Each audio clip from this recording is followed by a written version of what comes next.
What's good, everybody? This is your boy T Dog, giving you a commentary on the new edition story that came on BET today, part one. So, I must say, this shit started. I'm gonna start from the beginning. Um, I thoroughly enjoyed it. I thoroughly enjoyed it. I've been getting hit up on Facebook about it, and people been having their little nonsense to say about they don't understand why they're dragging it out and all this other stuff. And I get it. I kind of would have loved to have seen Crazy Sexy Cool have a three-part. I would have loved to have seen the Whitney story have a three-part. I would love to have seen the Aaliyah. Shout that foolishness. I'm gonna cut that out. But we're gonna start right into the shit, y'all, and it starts off really rather interesting. Um, it shows them as adults when Bobby Brown was on stage first, singing "My Prerogative," which is my shit. That's my prerogative. But anyway, he starts off with doing that, and one of the guys from Bill Bev DeVoe was like, how long has this bitch been on stage singing? And they said he already did a song or whatever, and he on his second song, and you know what I'm saying? He's hogging up their time and everything. And so one of the guys from the group said, bitch, fuck that. I'm about to handle this shit right now. And he just leaves on his own merit, goes on stage and just completely takes over Bobby Brown's set. Which, I mean, if Bobby Brown was going over his set, which I'm gonna believe he did, I don't feel like he was in any wrong for doing that shit at all. Cause bitch, you doing too much. And so they come up there as they start singing Poison. It's driving me out of my mind. I was grooving the whole time.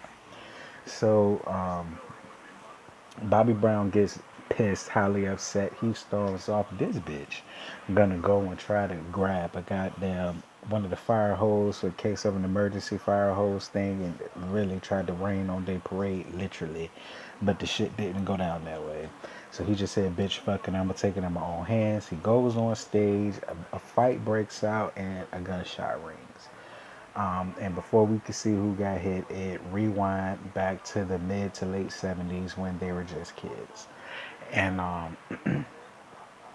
it starts off when, Bobby Brown was at this talent show, and he's a kid at this point. And, I guess the stage fright got the better of him, and he just completely froze at the grown ass adults booing the little ass boy. I mean, that was ridiculous in my opinion, but, whatever. I guess it really happened if they put it in there like that. And so the next day, you know, um,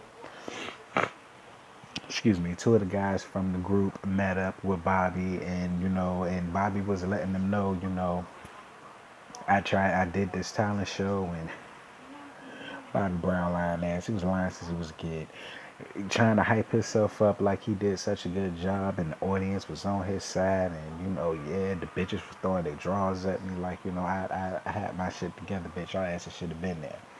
So Mike was like, bitch, we was there, little do you know, and we already know the T.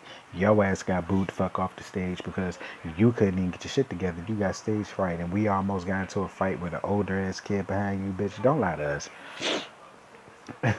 And so, it moves on to where we meet another guy.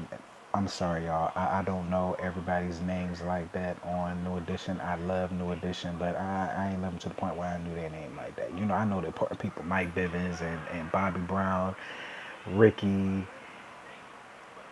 Ralph, and who the hell else ever. Please don't take no offense. I charged in my head, not my heart. But so he was trying to impress a girl that was sitting over there looking at him, and I thought that was the cutest part in the whole movie, her little chocolate self. And so I believe it was Bobby went over there and started serenading the girl basically, and then the nigga was like, "Hold the fuck up, bitch! Like you're not about to sit here and try to outdo me on a girl that I like, and I like her." So he went over there and started serenading her too. And I thought that was just really, really cute. I loved the way that storyline went when they were kids. And Bobby, Was you just showed that you was always a fuck boy even before your goddamn balls hit your scrotum sack. I mean, they decided that they was gonna all go on stage on the talent show to try to get somewhere with their little music careers because all of them wanted to do music. Besides Mike Bivins, I think he really wanted to do basketball at first, but he could sing. And so, they was like, well, listen, if we gonna do this shit, I don't mind doing it, but all of us is gonna have a lead part. Bobby Brown gonna cross his fingers behind his back like, yeah, I got y'all. We all gonna have lead singers. And I'm just like, child, Bobby, I guess you gotta get it how you live. So, it progresses on, the four of them, they start rehearsing in the house, and Breezy, who we all know is Frida Gatz from Empire, got her little Butch Queen thing going on. Child, I mean, listen, she got to get her Queen Latifah on. Even though we know the Latifah Queen, that bitch, she has to do heterosexual roles. She has to be a lady. She got to wear heels and makeup, all that shit. So, I don't find nothing strange about, Breezy playing a little bit of a feminine role, but she won't that feminine in this shit, in my opinion. But she did do a good job. And and she gave him some real tea. She was like, listen, fuck what the fuck this nigga over here talking about, because her brother was over there talking shit. And she was like, listen, fuck what the fuck this bitch over there talking about. If this is something that y'all really want to do, if this is something that, y'all really want to pursue, you're going to have to take it seriously. And you're going to have to do whatever you got to do to make sure that you get to your goal. And I said, that's right. You know what I'm saying? And encourage them. Don't be like the hating ass older brother. You need to encourage kids. You never know who you raising. You never know who your little brother and sister gonna be. And make that happen. And so they decided to go out and meet up with a manager. Well, he really wasn't a manager, and he made that very clear to them. He was not a manager to them. He could help them, you know, become professionals, as he put it, but he was not a manager. But after they did a little ditty for him when he was swerving them to the left, because, he had him a piece, girl. He was trying to go and dibble and dabble with some pussy. He ain't had time to be worrying with these little 6, 7, 8, 9, however the hell old they was. He ain't had time for that. They cheering at him. But, they got in front of the car and they started singing. And, he saw something in them. So he was like, I show up at the rec center 9 o'clock a.m. Don't be late. Don't waste my time. If y'all want my help, I'm going to give you my help. My tutelage, but that's all I can give you. But he let them know, if y'all asses stand in front of my goddamn car again like y'all made of rubber bumpers, I'm going to find out how rubbery y'all are, because I'm going to bring your asses over. And I'm not going to think twice about it. And I said, you got that shit right, bitch, because, a nigga drunk, he horny, he got a bitch, he's ready to go and, get that in. So we go on and to the next day, and they showed up on time, and he had them little niggas working. He was not playing. He was on his Pebbles Reed shit. He had them doing push-ups, sit-ups, holding books, probably doing 6 inches and everything else, which I understood, because if this is something that you want to do, you want to dance and do all that stuff, you got to be fit. You got to be ready for anything. And so he whipped them all up into shape and all that other good stuff. And then all of a sudden, you start to see that he has them in many different talent shows around the area to get a buzz on them, for people to know who they are. You know what I'm saying? This is New Edition. This is what they do. These little brothers can sing, they can dance, and they're soon to be stars. So they get to a talent show, and Faison Love Fat Ass is playing Maurice, who I guess he owned some type of record company, record label in the city, or whatever the case may be. I guess he was kind of big wherever they was at. And so he was hosting a talent show, and the winner of the talent show would record one demo for him, a song. So they get up there and they killed their little performance. I'm not even gonna lie, they was killing the performance. I lived for it. And it wound up being that a rap duo beat them. But all of a sudden, the audience, they started screaming for New Edition, New Edition, New Edition. And so he was like, you know what? Fuck all that. This is my shit. I make the rules. I bend them if I want to. I'm going to make y'all little niggas the winners too. I lived for y'all performance. Y'all could sing. Y'all got stage presence, all of that. I want to record a song for y'all too. So it ended up to being two winners.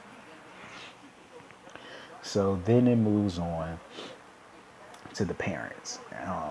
You know what I'm saying? He got all the parents together, all the kids together, and he was like, you know, look, I love what y'all got. I'm ready to sign y'all. And they were signing them to. They got a $500 bonus, and y'all got to remember, in the mid 70s, late 70s, $500 was a lot of money. It was. I mean, to people that ain't got shit, $500 was a lot of money. So it may not be much to us today, but back then that was a lot. You know, they didn't grow up with a whole bunch of stuff. You know what I'm saying? So, you know, they all signed. Well, all the rest of them signed. Mike Bivins was like, wait a minute, I got to get my mind together. You know, I'm really into basketball, and basketball is what I want to do. I guess he wanted to play for college and be in the NBA and all of that stuff. And his mama was like, wait a minute, sweetheart. You know, I would never tell you not to chase your dreams, but there's money on the table, and bitch, we need it. You can sing. He interested in y'all. He love y'all. He wants to sign y'all. This is something that y'all need to do. You know, and me personally, I'd have been like, but bitch, I had you. I'm your parental advisor, so I would have signed the form. You know what I'm saying? I mean, I really don't blame the mama, bitch. Why not?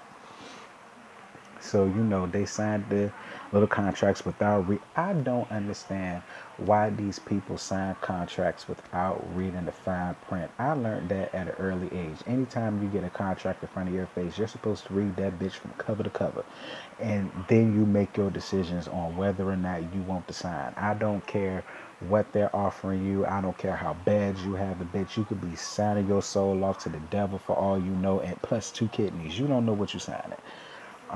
So I was really shocked that the parents even allowed that shit to happen. But you know, I guess sometimes it's hard and something is bought before you. You know what I mean? You just gonna take it. So needless to say, they signed and you know they went into the studio and they recorded a song or whatever. And you know, the manager even brought in Ronnie. I think this is his name, Ronnie, who was wound up being the fifth member in the group. He came late, but that's only because Maurice wanted a 5-person group because you know it was just four, but he wanted a 5-person group. So they found Ronnie to come in, and he was a good fit for them. He already knew the lyrics of the songs, the dances, and everything. Cause bitch, he was in the mirror practicing. Okay, so he got his ass up in there. So then it moves on to, you know, they finally record their song. Um, you know, they got their little signing bonus, and you know they doing somewhat major shows. Um, Curtis Blow. I cannot believe Curtis Blow really tried to hate on some little ass kids. Let me tell y'all this shit. So they go and it was New Edition, Curtis Blow, and Madonna, I believe. And so Curtis Blow's manager was like, well, listen, I don't care how you feel about it. We need you to open up for, you know, New Edition. Ain't no way around it. That's what we need you to do. So they come in and they see Curtis Blow, and you know they're kids. You know what I'm saying? And they really looked up to him because they was really excited to see him. They wanted to get an autograph. And this nigga gonna say, well, can I get y'all autograph? You know, y'all the new hit thing now supposedly. Gonna walk off and say, who are y'all supposed to be? What's the word he used? Lil Muslim pack or something along that lines. And I said, Curtis, I know you're not about to sit here and act like no little bitch behind this shit. Like, come on, you already know how this shit works. You hating on some little kids. That's pussy, my nigga. Stop it. But anyway, they go on stage and they killed it. I believe it was Mike Bivins. His little crazy ass is gonna stop his whole verse to try to holler at some older girl. Talk about some, you beautiful. Can I get your number? And I believe her little horny ass definitely would have given him the number. If you know his manager ain't come behind him like, boy, you better get your shit together. You are live. Stop it. So, all of that happens, and they move on. They start doing tours, going to different cities, going to different states, and I know for them that had to be very exciting at that young age. But see, here's where I say I don't understand why the parents did not read the contract, because then it segues into, the manager was trying to go home. The nigga was tired. It was 2 o'clock in the morning. Excuse me. Two of the parents came up and was like, "Listen, they got a #1 single. They got videos. They're in newspapers. They're doing interviews, but yet they still don't have anything to show for it besides, that little $500 bonus." And their whole thing is, bitch, where the fuck the money at? And he's telling them, listen, you got to be patient. It's going to come. They're about to be on a little global tour, maybe. But for the meantime, they're going to be traveling to even more cities and states that want to book them and this and that and the third. So the money is going to come from that, in which I don't understand why they was really coming at him either, because, bitch, he was going to the same projects, going home to the same projects as they was. So he obviously wasn't seeing no money in the shit either. So I don't really understand why they was really coming at him like that. But then I guess I can understand why, because he is the manager and they're looking at it as, bitch, this is your job. You're supposed to be making sure that our kids are getting the best deal possible. So then it segs way into, them doing many different shows, and then they grow up. And so when they finally get the child, they get a check finally, and that shit was for $1.89. And what got me was that one of the parents said, "How do y'all expect us to split $1.89?" I said, "Hold the fuck up. You mean there's not 5 individual checks with $1.89 at least? They just sent one check and expect 5 people to split $1.89. Where do they do that at?" And I was on Facebook, and one of my friends said, "Well, damn, they gave them the Pebbles Reed." The Pebbles Reed contract. And I said, I mean, I guess, but bitch, at least they offered them $50. I mean, they couldn't even get that. Like, what the? I mean, the music industry been dicking people for years, as I see, and it's just a shame. I mean, to do it to an adult is one thing, but to do it to 5 kids, that's just some straight grimy bullshit. I couldn't even believe that the manager let that shit happen. Then that's when I was with the parents, like, bitch, wait a minute. Even that this shit ain't right. So then they did what they had to do, and they took a vote and they fired the manager that they had. And Lala was all in her feelings because that was her brother. But bitch, oh well, you know what I'm saying? Your kid is in this as well, and I hear you. That's your brother. You don't think he do nothing like that? And even he said, I put a lot of my money on the line for them. I didn't get nothing back. He was like, when you go on tour and you doing albums and, videos and photo shoots and stuff like that, you pay that shit back, which I get. When you're a new artist, that is how it is, because they don't know if you're going to pop or not. That I get. But the fact that they are popping, they are selling, they do have a fan base. I mean, you as a manager, that's when you should have stepped in and say, okay, look, bitch, this ain't no mediocre group. They're making money. They got a buzz. They're touring damn near all 50 states and could possibly be going to international places as well. What a green at. But it didn't happen that way. They took a vote and they got rid of his black ass fast. So then they met up. Well, they did meet up.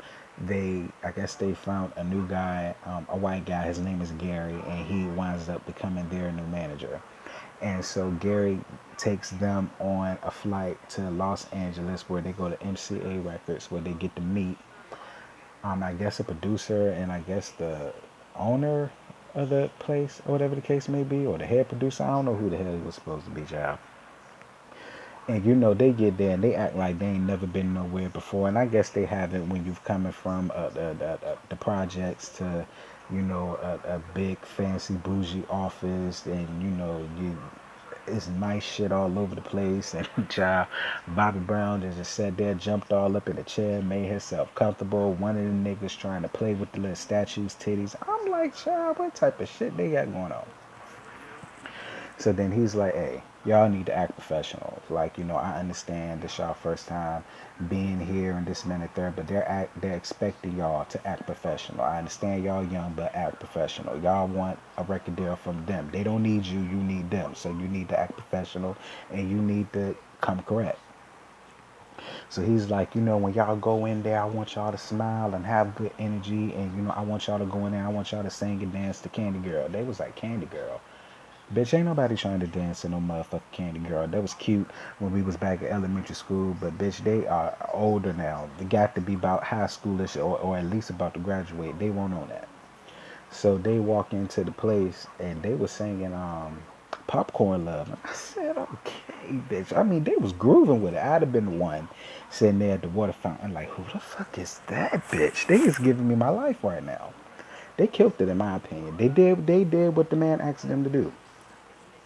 So, the guy was like, hey, I'm going to get y'all set up in Universal Studios. I want y'all to have a tour. I want y'all to eat. I want y'all to have fun. We're going to talk to y'all manager. So they sitting at this big ass round table, and right off the bat, Dwayne Martin is like, what you got going on? You bringing in these loud, ghetto kids up in here, and they acting all ghetto and this and that and the third. And I was like, wait a minute, hold on. I'm quite sure your ass was not born with a silver spoon in your mouth back in them kind of days. I highly doubt you was. Somebody had to believe in you, and I'm quite sure that you came out of the gutter just like they did. So, bitch, don't even act like that. Because even one of the ladies that they showed was looking at him like, child, you landing on a little thick. Don't do them kids like that. But whatever.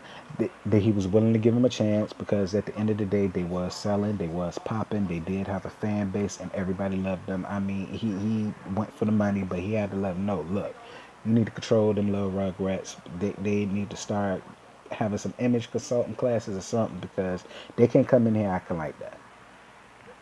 So anyway, I guess they got them living in like a little apartment, dormitory, whatever the fuck it was supposed to be. And bitch, Gary walked in there. I mean, it was like seven brides for seven brothers, or at least five brides for five brothers, because it was five bitches up in there. I mean, they was getting it in, bitch, in the room all together as one. I'm like, well, is it an orgy? I mean, are they swapping bitches up back and forth? I don't know. But when the man opened up opened up the door and cut the lights on, all I saw was a bunch of titties and these niggas searching for their clothes.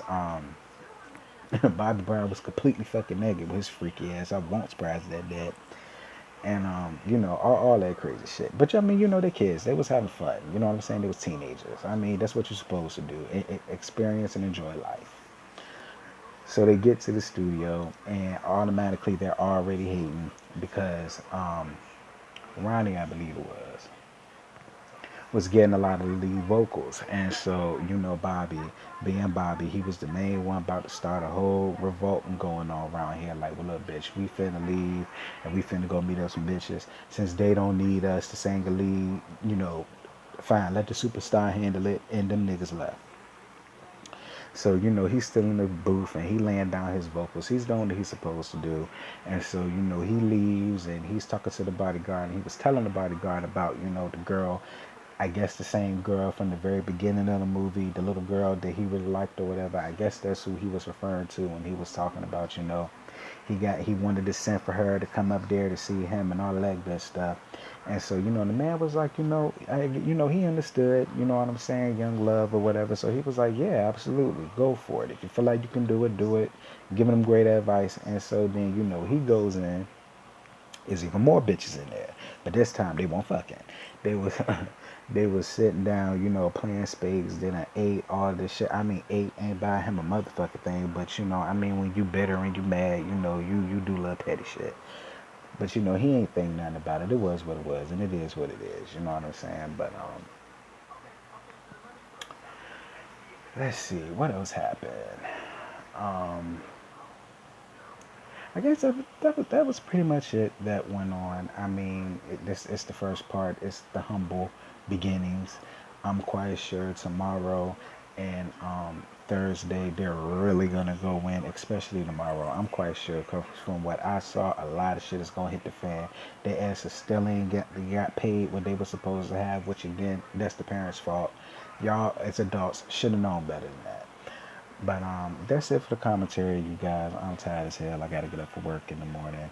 But hit me up, give me your comments, give me your thoughts. Let me know what y'all thought about the movie. Like I said, I didn't mind it. I liked it. I was intrigued by it. I don't mind it being the 3 part. I mean, it's BET, so I get it. So hit me up. Let me know what y'all think. Have a good night. Sleep tight. Don't let the bed bugs bite. Say your prayers. May God watch over y'all while y'all rest in silent slumber. And I will talk to y'all tomorrow. Deuces.